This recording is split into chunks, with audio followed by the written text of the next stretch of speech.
On Radio Fairfax. Tonight I have an interesting guest with a different business and view of how things are going in southern New Jersey with the COVID situation. So I thought it would be fun to have her on the radio show. The views expressed by my guests and me don't represent the station. And with that, let's hear what she has to say. Turning on the recorder now. Hi, this is Dennis Price on the radio hotline. And I'm talking to Dolores Hoffman, co-owner, is that the correct term? Yes, correct. Of Penn Coast Funeral Home in Vinland, New Jersey. It's Vineland. Vineland, okay. And we first met, I guess, in April, or just after April, by phone when I was interviewing you about your entry in Mike Maggio's poetry contest. Correct. And you happened to mention to me that you are the owner of this funeral home. And I just thought this would be an interesting angle to find out about how people are dealing with the COVID-19 virus in New Jersey and about your life and things. So, how long have you had this business? We've had the funeral home almost 20 years. Wow. And my husband worked there about 10 years prior, and the former owner, William Pancoast, didn't have children, and so it seemed a natural thing for us to sort of take over. And that's where the name comes from. So it's been a 20 years, and I really can't believe it. Just has gone so quickly. Well, I imagine this is like no other year that you've had so far. Yes, this has been quite a challenge, and I can't think of another year where it's been so upside down and just all, a range of emotions. And to tell you the truth, it's not over, and that's even more worrisome. Yes, that's true, and particularly as my daughter is getting ready to go back to school, and the question is she going back to school or not? We're really not sure at this point. Right. So, funerals are such a social thing. This must have affected your business, tremendously. Yes, it did. We went from, one day having funerals, masses in church, and to the next, just kind of one report after another, and then all of a sudden within a week we had to be trained to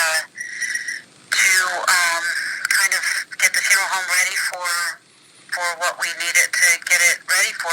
Mostly in the beginning it was getting PPEs that we needed, and so that was a challenge. We had some in stock, but never did we need a whole slew of things.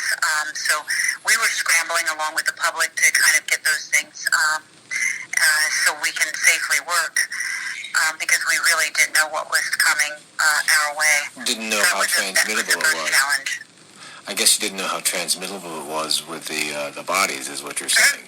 Right. We were hearing certain reports and then other reports, and we really didn't know what to believe, so we thought, well, let's believe the worst, and sort of prepared for that. I mean, you have to be careful around bodies anyway, because I imagine there are a lot of diseases that can be transmitted by them. Yes, right. So what we did in the beginning was we really kind of prepared almost like space suits, you see on TV with the COVID-19 virus hitting New York City and some of the healthcare workers. So we kind of mimicked that, and we just, every case, we either assumed that they had COVID-19 if it was a little bit on the spectrum of, they passed away from pneumonia, but, it was kind of vague, so we just kind of took it to mean that maybe, possibly they had COVID, so we would go that route, and we were pretty cautious. Wow. And I imagine also with just the service itself had to change too, as they, because normally you have a crowd of people and you had to limit it. Right, and that's what it really kind of hit hard for the families, you're used to, people coming in and paying their respects and hugs. I mean, that's a big part of mourning and getting through it. And, you couldn't do any of that. Plus, they limited us to 10 people inside the funeral home. And that went really quickly as far as it went from 50 people to 10 within 2 weeks. So then we had to tell the family. And most families do have more than 10 people in their family. So sometimes we would sort of stagger a private family visitation and have someone, like 5 or 10 people come in one time, and then maybe several hours later when we cleaned the funeral home, then we had a few others, but mostly, and that was it. We couldn't have services, so everything was private, mostly graveside or memorial services at a later date, and we're starting to see those memorial services come around now that things have opened up a bit. We're seeing the people that passed away back in March. Their families are now calling us for those memorial services because really they still yearn for that whole service and gathering and friends coming, and so it has been a real challenge, and I feel so badly for the families. Well, it's not that unusual to have a delay like that. In the sense, in New England, there was a tradition, I believe, that you couldn't bury people in the winter because the ground was too frozen. So, it's different. Right. I mean, this is not an unheard of thing, but it just must have been very stressful to people who were expecting something else. Right, especially people who expected masses, who were Catholic, and then the church is shut down, so they weren't able to have them. So it just put a damper on everything and kind of threw the family, for a loop. Now you must have had some unusual services or just some unusual funerals too. We have. We've had a few. One in particular, it was very cold at the time, but one we had where the family sort of stood out or sat outside as cars passed by. That was a sort of a really big profile service we had, and we saw no other way to do it than to do that, and it really wasn't perfect for the family, but at least she got to see everyone pass by, wave. This is a public official? Actually, was a corrections officer who was killed, and so it was, in his profession, all of his colleagues wanted to pay the respects, and it really entailed a long procession with their vehicles. So, and he was a fireman, so it kind of became, and I hate the parade, but it kind of became that down the street. So we sort of lined the families up with masks, and they just sat there and sort of, got to see everyone slowly go by. It lasted for probably 40-45 minutes. So that was a bit unusual, but we made it at least work so that the families had something. Because there was no way a lot of people would be able to come into the funeral home. So that kind of happened and worked. Otherwise, everyone has been kind of having a delayed service. Some they just opted for graveside services. Even that was a challenge because cemeteries limited it to 10 people, even outdoors at that time. Right. And that included the staff. So, for every staff member, it took away from the family's member. So we sort of kind of restricted who went in there with the family. And that was pretty tough. It's just it's been a whole lot of kind of maneuvering to make it work for the families. Because I imagine that, it's a unique kind of business in that you have several things coming together. You have the stagecraft of the funeral, the need to take care of the body, the bereavement of the family that's there you have to take care of, the arranging, I mean, depending on how they want to interact with you, the arranging of different facilities for everything from burial to services, or even, I imagine that you have some people who do cremation, and then the products that have to be sold as far as coffins and things, and then it's a business on top of that. I mean, it just sounds like a management nightmare.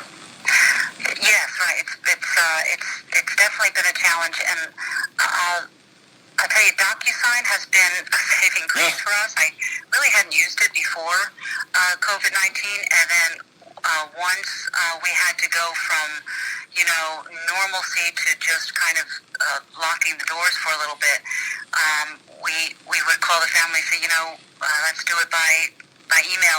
I'll send you the documents, and so a lot of people adapted to that very quickly, especially the older people. I thought that would be a challenge for them, but it really that kind of saved us from them coming in and having to be exposed, and it just helped tremendously. And then the crematory worked with us with those documents, and it just the families kind of were as cautious as we were, so that helped a lot. Yeah. You did have some families who, kind of didn't bother them. They came in without masks and to make arrangements, and of course we would, let them know right away that they were required. And but for the most part, families have been really cooperative and sort of understanding. So now, 20 years ago, were you working, before you got into this business, were you doing something independent? Were you working for someone else, or? Yeah, so I was working at a bank in the accounting department, and my husband always had been a funeral director. He went to school for that, and then, of course, his family has owned a funeral home, so he went ahead and graduated and joined Bill, and but I had a separate career in the banking business, and then he, we discussed it, and he said, I'll need you, we can make this work, and you do the books and do all that and the office stuff, and I thought, well, let's do it, and that was it. Then I was sort of thrown into it. Before that, I had only heard, little stories about his day and what he's gone through, but always in, through the eyes of just listening and just observing and imagining what it would be like. And then once we bought the business,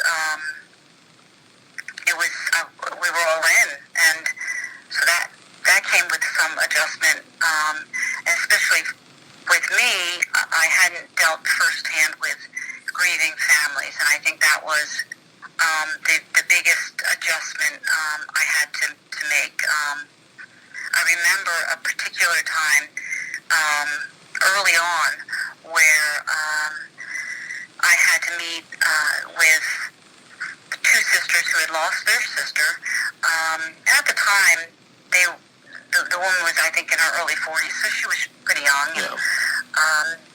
And my husband said, all you have to do is they're going to be dropping off some clothes and some things. And I said, okay. So I went to the door and talked to them a few minutes, and I ended up where, of course, I have sisters, so I can relate. So they were so emotional and just talked about their sister, and I ended up literally crying with them. And after they left, I sat down and I thought, well, I can't do this. I can't do this with every family. I'll be, I don't know, I'll be depressed, I guess, or I'll just drained.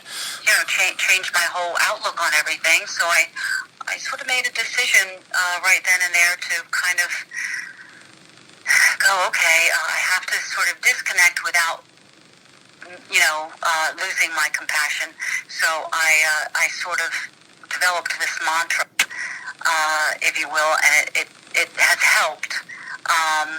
That it's not my grief. My grief will come, but it's not my grief. And every time I've run into issues where it's been so heart wrenching, I kind of get into that mode, and it has helped me tremendously over the years. And of course, prayer has helped me a great deal. And so it has gotten me through. Well, I was going to ask you, how do you at the same time stay sensitive yet not be destroyed by all this grief that's constantly there? Right, it's a balance, because you don't want to be hardened to it ever. But I think human nature kind of takes care of that, because we're all in this,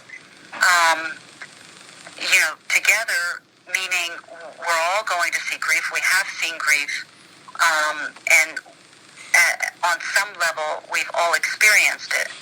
So that relationship, I think, is always going to kind of keep people in check. Not everyone, but most people. Wow. Now, how does the typical person contact how do you first come in contact with them? I mean, do you get a call from them to deal with the body, or how does that actually happen? Well, most of the time we get a call either from the hospital or a hospice nurse, or a police officer, and depending on where the death occurred. And so that's pretty much the first call that we get, is from one of them. And then we take information, and if the person passed away at the hospital, then we go to the hospital, but not before contacting the family in each circumstance. And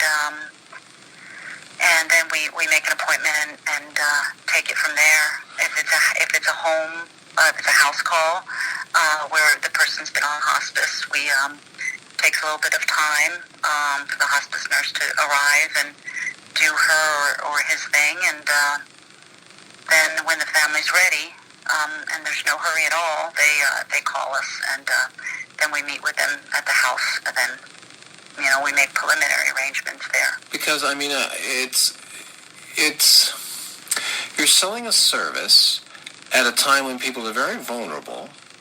Yes. And so how do you handle that? Mm-hmm.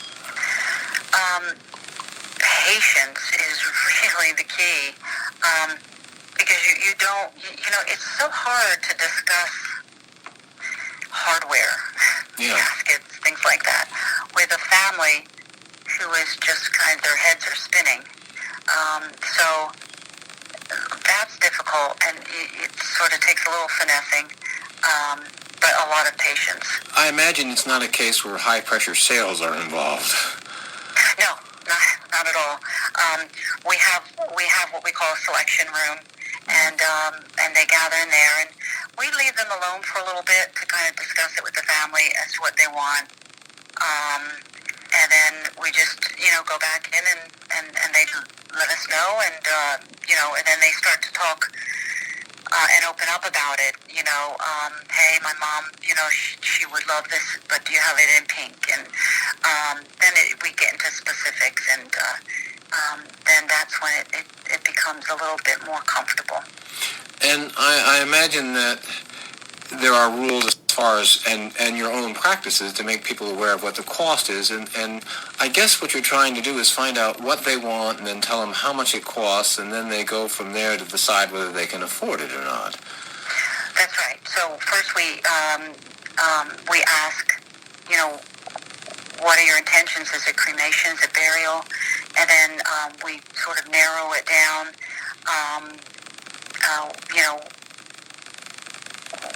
What do you prefer? Do you prefer wood casket to steel casket? It's a whole gamut. And then it's always just pared down to okay, well, we need that, we don't want that. This is our budget, so we kind of weave and sort of work within that and it's pretty seamless most of the time. You get the occasional family who changes their mind a few times, and that's okay. But for the most part, it's pretty seamless, and prices are everywhere, so that there's no looking at it going, I wonder how much this costs, because it's that sort of just adds extra pressure on the families, and we have a whole range to fit every budget, so it's not an issue. We really like it when they're upfront with us and say, listen, this is what I have to work with, and we're like, yes, we can make that happen. Mm-hmm. And I'm glad you told us that. So it really is helpful when the funeral directors, meet with the families. It's very helpful. Does this involve setting a lot of good limits and boundaries, too, as to what services you can provide and what you can't? For example, as far as the psychology and listening goes, are there limits to what you can do there? And do you do the monuments and stones for people, too, or is that a separate... So that is a separate entity or business. We do have referrals. We can give them several monument companies in the area, depending on where the cemetery is. That's more convenient for them to go out there and put the monument there. So we do steer them in the right direction, because several families, don't really know where to turn. Or the stone has been there for years, and they were children when it was there, and say, we just need the date. Who do we get to engrave? Mm-hmm. So we kind of set them on the right path. But to answer your question about psychology, it is always a challenge to kind of reel them in a little bit. I've noticed they can sort of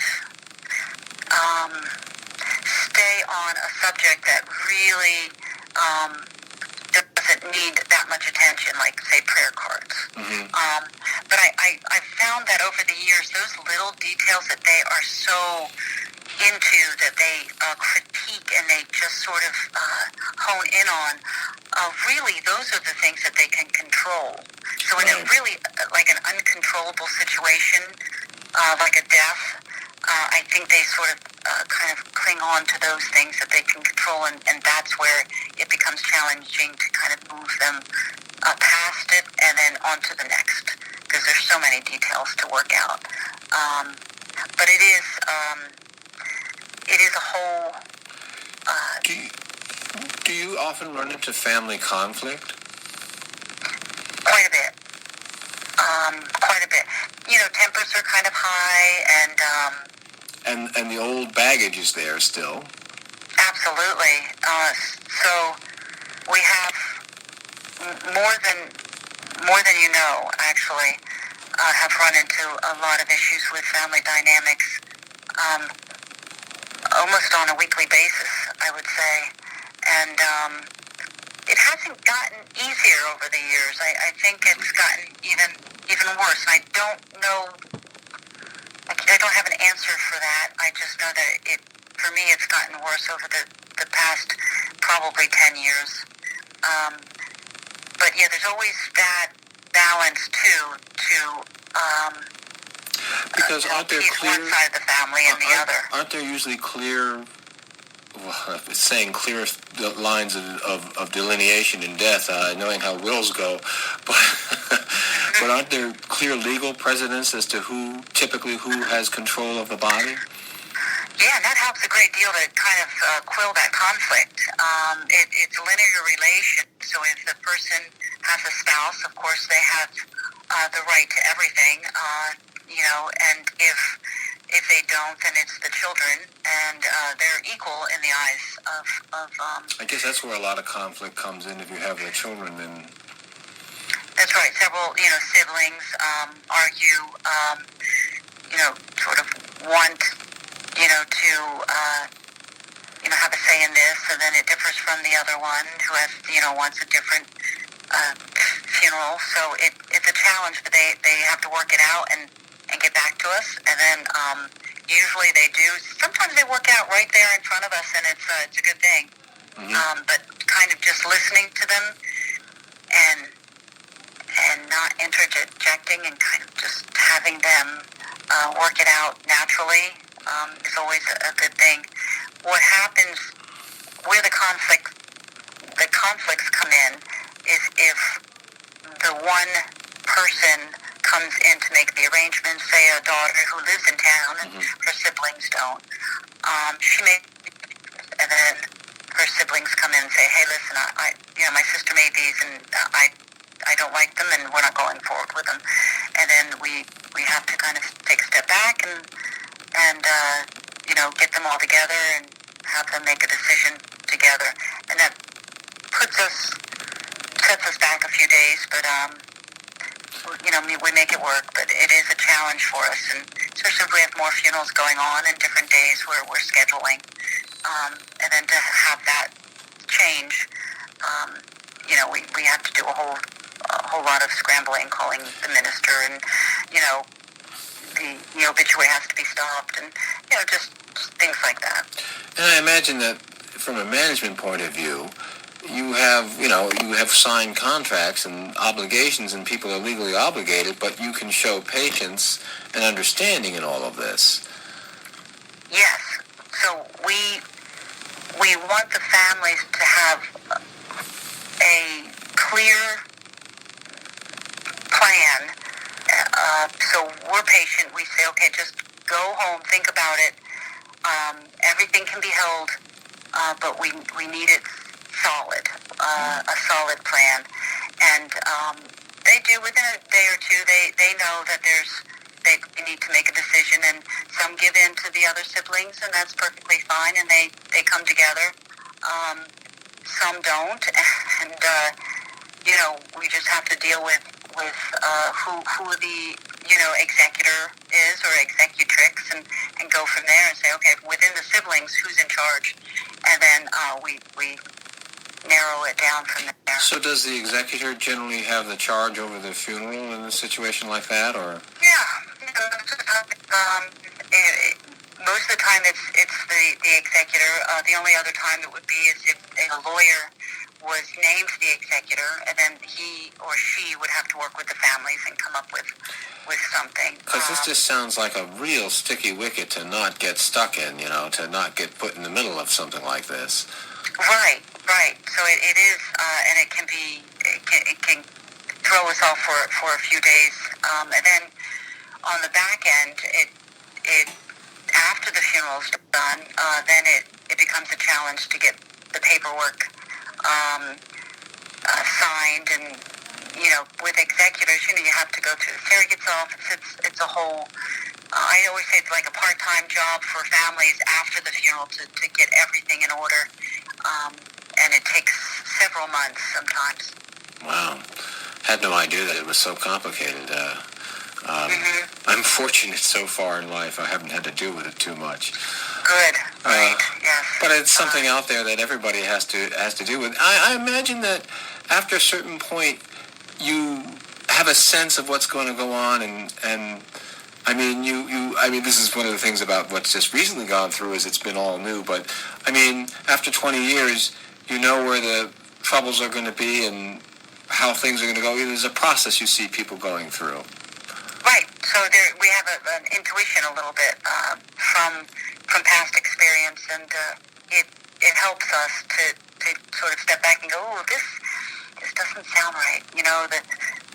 The daughter's calling, but the brother's calling us, but they don't talk. And let's just step back a little bit and let's just wait. We won't do anything until that we hear something solid. And usually that comes out where then some third party comes and says, hey, listen, I'm executor and I'm taking over, and then we go from there. What has been happening over the last 5 or 6 years is a real uptick in pre-arranging and prepaying funerals. So pre-arranging is good because then everything's laid out. We've had a lot of people weekly. We have weekly appointments where people are saying, "Listen, I want to pre-arrange my whole funeral. I want it all written down so my family doesn't have to worry about it." Are these healthy people typically? I'm sorry? Are these healthy people typically? Oh yes. Mm-hmm. We have some in our files that are over 20 years old that from where, Bill had the funeral home, and they're still alive, and they made their arrangements, and it's so helpful for the families and I hear that from the families. In that time, they know that their mom or dad or aunt or uncle they've laid everything out, including picking their own casket, even picking their own pictures for the memorial tribute. You name it, pallbearers. They'll call us. Hey, listen, I changed 2 pallbearers. Can you write it down? And it has helped tremendously. And of course it helps us because we know exactly what's going to be happening. And the family is relieved. All they really have to worry about are the little things, which they can control, which is good for them, is, the flowers and the time and day and the music. And so it's very helpful. Is there a popular day for having funerals? I was worried about calling you on a Sunday, and is there a day that people tend to aim for funerals, or? Yeah, so Saturdays are usually the day, it's optimal for people before COVID, because a lot of people are off from work, so they aim for a Saturday. If the person passed away on a Tuesday or, Monday or Tuesday or Wednesday, they aim for a Saturday.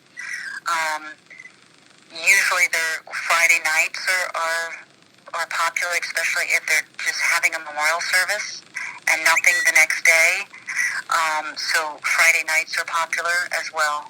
So those, of course, Sundays are totally out. Cemeteries aren't open. Nothing is open. Right. So the only time that we may have something on a Sunday is a Sunday night visitation, and even then, that's pretty rare. So yeah, Fridays and Saturdays people aim for, because a lot of times their colleagues work during the week, and they can be assured that they'll be able to come on a Friday night or a Saturday. Do you have a favorite kind of funeral?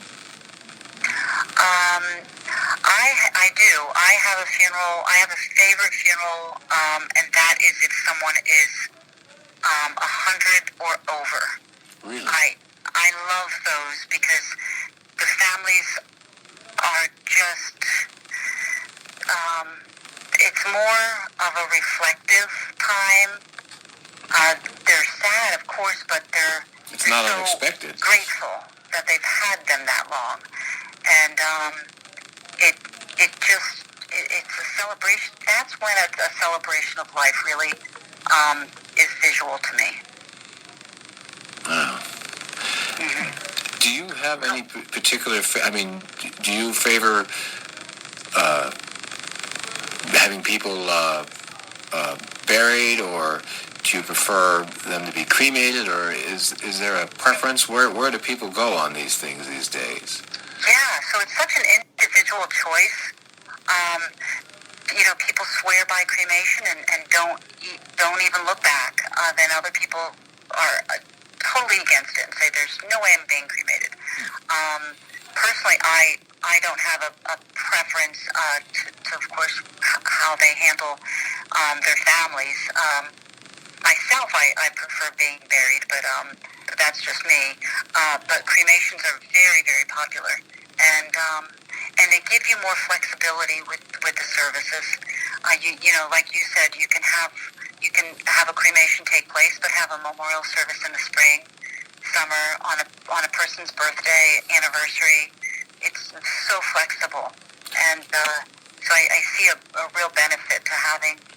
Is it less expensive too? I'm sorry? Is it less expensive too? Oh yes, it's less expensive. Probably, I would say, just about half the cost of a burial. Mm-hmm. So and that plays into their decision as well. What are the ranges for costs of burial?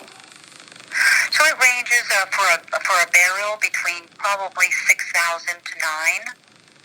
And a cremation, it can range from 2,500 to probably 4,000, depending on if they have a service before the cremation. That's where you get the high end of the cremation cost. Right. So yeah, between those, I would say that's typical for, at least for our area. Of course, you'll see some areas that it's way high, and then some of that are lower. Right, and I suppose that it depends on the things you want to have with it and how individualistic it is. Has the business been hurt or helped by the COVID-19 situation? Has it been busier or slower? No, so it's been hurt, I would say, because there were, it just opened up, but there were no funerals, there were no visitations. That can factor into the cost. People would say, let's just cremate and then have something later, and that person was going to have a burial. So those things come into play. We weren't hurt tremendously, but we felt a little bit of a pinch. Well, you were considered an essential business, I imagine. Yes. Mm-hmm.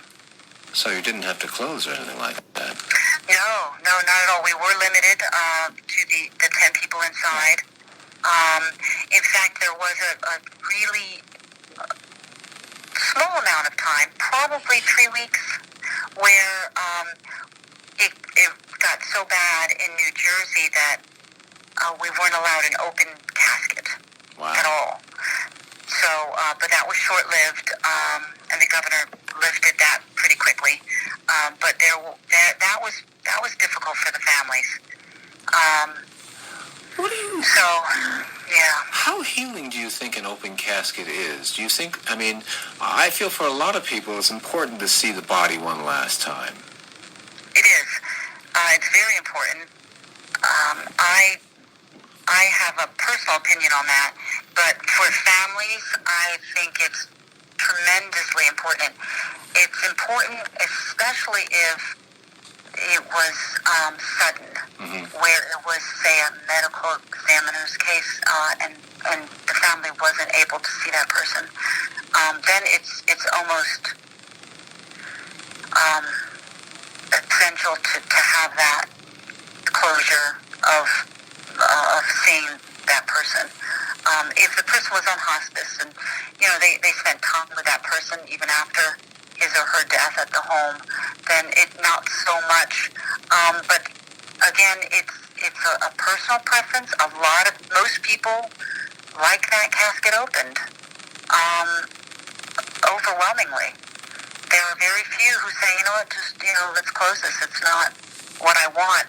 If it's closed, most of the time it's because the deceased wanted it that way, and the family's abiding by that, or it's a case where it's just not a good idea to view. But overwhelmingly, people want to have that casket opened. Because I'm from a Jewish background, and we actually had an open casket for my father because we needed people to. It was a surprise. He was 68, but he died of a heart attack, and we wanted people to see him. It was a hybrid ceremony. What are the religions of your clientele? Is there a predominant religion, or do you get everything under the sun? It's mostly Catholic and Protestant. We've had some Jewish, very few, and we've had a few Hindu. And they're always interesting. I love different cultures, but we don't get to see that very often. And we had one that had a whole ceremony within the funeral home, and they moved the chairs in a circle, and they sort of had these palms underneath the casket, and they chanted and sang, and I just took it all in and tried to read up on it as best I could, because I just really wanted to learn what that was all about. And but unfortunately, we don't get to see much diversity where we are. And is that because the community you serve is not that diverse? Yes, that's probably it. Yes, the area is not that diverse. We do have a strong Hispanic population, but that sort of falls under the category of Catholic and some Protestant. Do you have much ethnic diversity in your funerals? We do. We have some.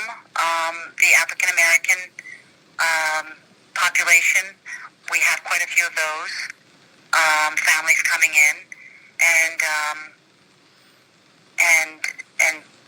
their religious ceremonies are very good.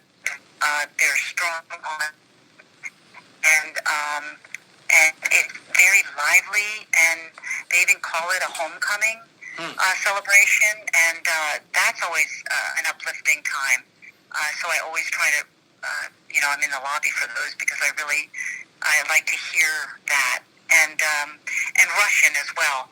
The Russian population, we have a small pocket of it, and so we get several of those families coming in, and their singing is absolutely beautiful. And they come in, and most of them don't speak English, and they don't look at hymnals or sheets of music. They sing, and they sing for over an hour, and they know the words, and they know what they're singing, and it's a beautiful, quiet tone. So that I always love to listen to as well. Anytime you have music or singing in the funeral home, it's always a joy. Wow. Well, is there any one particular, it sounds like those are particularly beautiful, but is there any one particular funeral that stands out in your memory that you particularly loved? And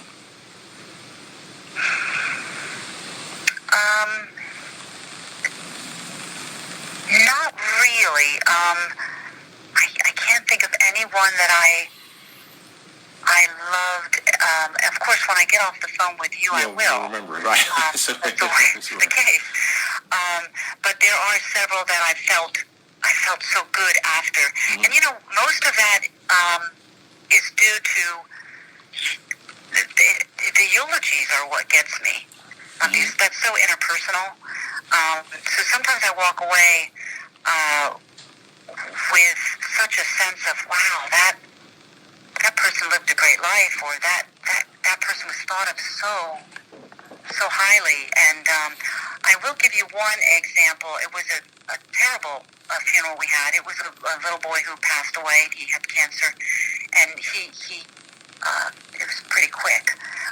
But the uncle stood up and he gave a eulogy, and it was a very emotional time for everyone. And he could barely get the words out, but the words he got out, they were so, because they came from the boy who was ultimately knew, I guess, he was passing away, and he gave some words of where the young man had such courage, and it just floored me that someone could be so brave but be so young, and that sort of gave me a lot of hope in such a horrible time. And so eulogies that are done well, and even not done well, I know they can kind of stammer through them because it's so emotional, and I wouldn't be able to. But you mean get heartfelt? words Is out. what you're saying? Heartfelt. They really are, and gosh, we're all here. We're all human, and we all want to feel feelings when at that time and get something from it.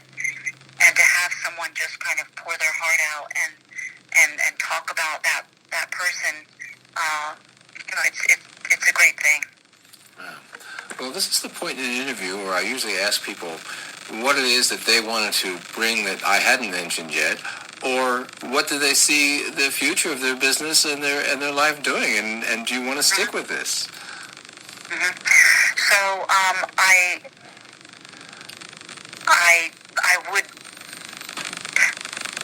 do want to stick with this. I don't want to stick with this for life because it does take an emotional toll. Right. it is a 24/7 business. So in that regard, we sort of have a retirement plan in mind because a lot of film directors don't. They sort of just ride it out, and that's okay. But I just can't imagine the emotional toll being with me until I pass. I just can't imagine that. Right. It's although we do provide a service, and it is very, very rewarding. So I don't know if I may miss that. So I don't know. So we're still. What could you do afterwards? I mean, in the sense of what would compare, as far as the energy of it. Yes, that's a good point. So I have to be careful to think. Okay, if I get out of this, this business too soon, will I really miss out on some great moments that enrich my life? So that's always a thing.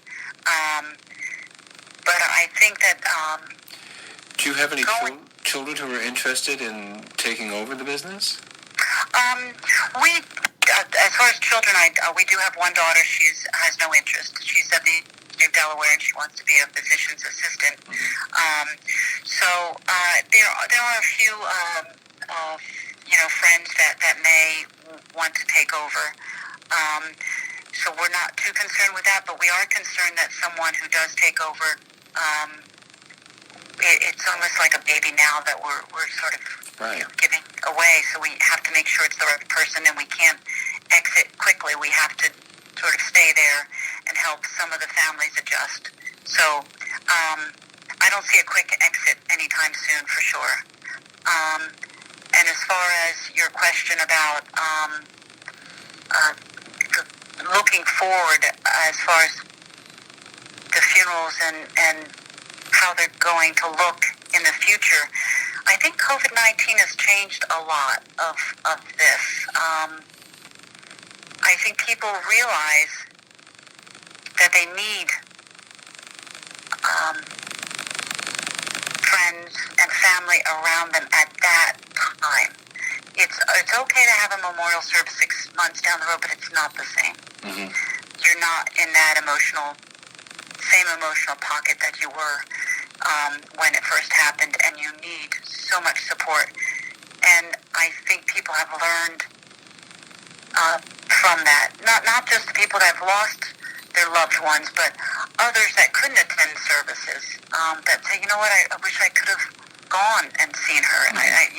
So I think if anything comes out of it, I think then when we get back to normal, people are really going to rally around the families that need their support. Wow. Well, we certainly all have been dealing with a lot of isolation, too, so. Absolutely. Yes. Well, Dolores, I want to thank you so much. This is Dolores Hoffman I've been interviewing of Penn Coast Funeral Homes in Vineland. I said that right this time? You did. Thanks, Dennis. New Jersey. I'm terrible with names. Me too. I want to thank you. If you have if someone wanted to reach out to you, how would they do it? Sure. So you can email me at dolores@pancoastfuneralhome.com, and it's DOLORES, or just give us a call, 856-696-0931. Even if anyone has just some questions they need answered, it doesn't matter where you live. We'll be happy to answer them. Okay. Well, hold on, and thank you very much. This is Dennis Price on the radio hotline, and stay tuned just for a little bit. And hang on, Doris. Well, I hope that gave you some insight into an unusual profession and an unusual world, something that we all have to deal with eventually, I guess. I was surprised, but not surprised, that family arguments seem to be extending into that. I mean, it only makes sense. I just never thought about it so much, that how the family gets along in life would follow through and how they get along in death. Okay, well, now we'll have a little commentary and move along.